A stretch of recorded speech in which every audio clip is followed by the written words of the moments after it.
எங்களுடைய இயக்கம் பிரிஞ்சு வந்தாச்சு. பாரதிய ஜனதா கட்சி கூட்டணியிலிருந்து விலகி வந்துட்டோம். அதை நீ கொச்சப்படுத்தி பேசி மக்களிடத்தில் ஆதரவு கேட்கலாம், அது பகல் கனவாத்தான் இருக்கு. ஸ்டாலின் அவர்களே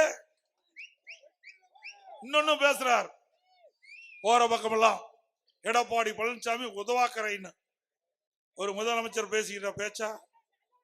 நான் கிராமத்துல இருந்து வந்தவன், நான் வாய் திறந்தா என்னென்னலாம் வரும்னு உனக்கு தெரியாது, நான் எப்படிப்பட்டவன்னு உனக்கு தெரியாது. ஏதோ பழனிசாமி சிரிச்சிட்டு இருக்கான்னு நினைக்காதப்பா, கடந்த கால வரலாற்றை புரட்டி பார்த்து பேசி பழகு. நான் நாட்டிலேயே உதவாக்கர முதலமைச்சர்னா தமிழ்நாடு ஸ்டாலின் தான். உன்னால என்ன செஞ்ச முடியுது இந்த நாட்டுக்கு? 3 ஆண்டு காலம் இந்த நாட்டை குட்டிச்சவராக்குனதுதான் மிச்சம். இன்னைக்கு எங்க பார்த்தாலும் போதை பொருள். இளைஞர்கள் மாணவர்கள் பல பேர் போதைக்கு அடிமையாகி வாழ்க்கையை சீரழிகின்ற காட்சியை பார்க்கிறோம். நாம் பெற்றெடுத்த குழந்தைகள் நம் கண்ணெதிரே இன்றைக்கு சீரழிகிறது. அப்படிப்பட்ட நிலைமைக்கு யார் காரணம்? இந்த அரசாங்கம் தான் காரணம். போதை பொருள் விற்பனை யாரு பாரு, கூட இருக்கிறார் யாரு? போதை பொருள் கடத்தல், போதை பொருள் கடத்தல், போதை பொருள் கடத்தல் மன்னன் கை குலுக்கி ஏதோ வாங்கிட்டு இருக்காரு. என்ன வாங்குறான்னு தெரியல.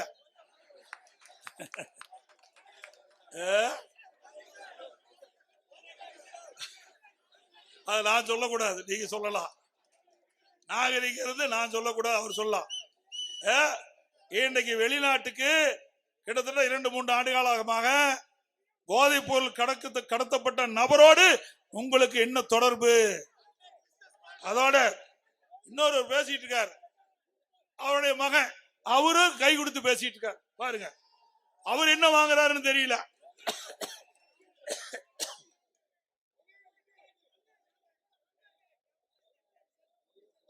பாருங்க, போதைப் பொருள் கடத்த நபரோடு திரு ஸ்டாலினுக்கு என்ன தொடர்பு, உதயநிதிக்கு என்ன தொடர்பு? இதை கேட்டா உடனே கோபம் வருது, ஏதோ பேசுறாங்க. திரு ஸ்டாலின் அவர்களே, நிச்சயமா அனைத்து இந்திய அண்ணா திராவிட முன்னேற்ற கழக அரசு 2026 அமையும். இதற்கெல்லாம் பதில் சொல்லியே ஆக வேண்டும்.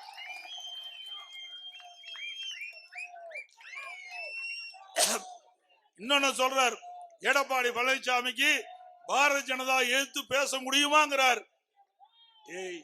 நாங்க நாடாளுமன்றத்தையே 22 நாட்கள் ஒத்தி வச்ச கட்சிடா அதிமுக கட்சி. நாங்க ரியலா செஞ்சு காட்டுறோம்.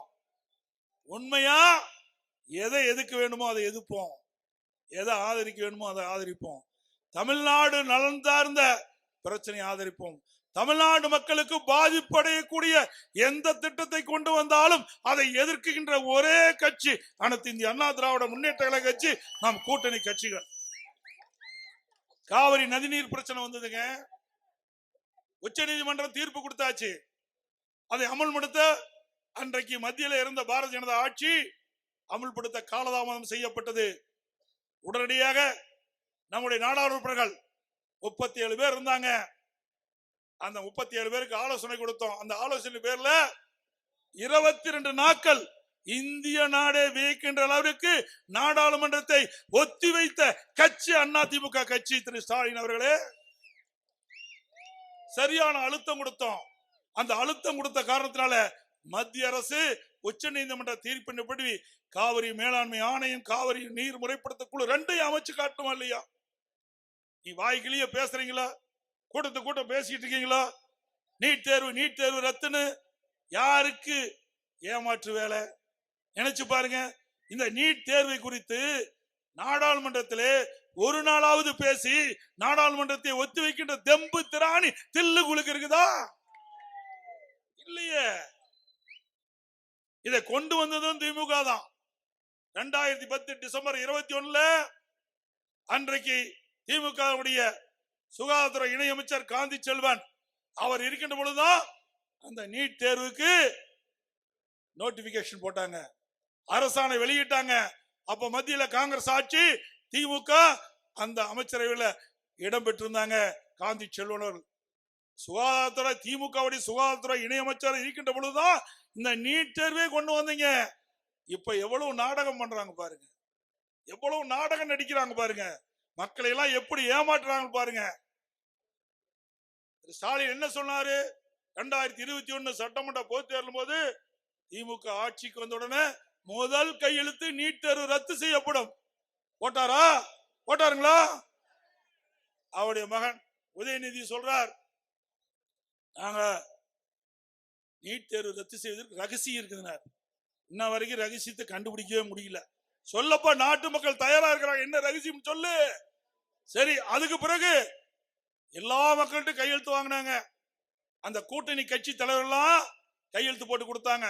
பல லட்சம் கையெழுத்து வாங்கினதாக பத்திரிகையிலையும் ஊடகத்திலையும் செய்தி வெளியிட்டாங்க. சேலத்துல திமுக இளைஞர் மாநில மாநாடு நடத்துறது. அந்த மாநாட்டுல கையெழுத்து வாங்கின அந்த பேப்பர்லாம் கொண்டாந்து அடுக்கி வச்சிருந்தாங்க. திரு ஸ்டாலின் பேசுகின்ற பொழுது அந்த பேப்பர்ல பறக்க விட்டு அங்கு இருக்கின்ற அந்த கூட்டத்தில் அமர்ந்திருந்த காலில் மிதிப்பிட்டு குப்பை தொட்டிக்கு போனதுதான் மிச்சம். இதுதான் நீட் தேர்வு ரத்து செய்கின்ற லட்சணம். திமுக திராவிட மாடல் ஆட்சியினுடைய நிலைப்பாடு இதுதான். பாதகம் செய்பவரை கண்டால் நாம் பயங்கொள்ளலாகாது பாப்பா, மோதி மிதித்து விடு பாப்பா, அவர் முகத்தில் உமிழ்ந்து விடு பாப்பா. அண்மை செய்திகளை உடனுக்குடன் தெரிந்து கொள்ள இணைந்திருங்கள் இயம்நாடு தொலைக்காட்சியுடன்.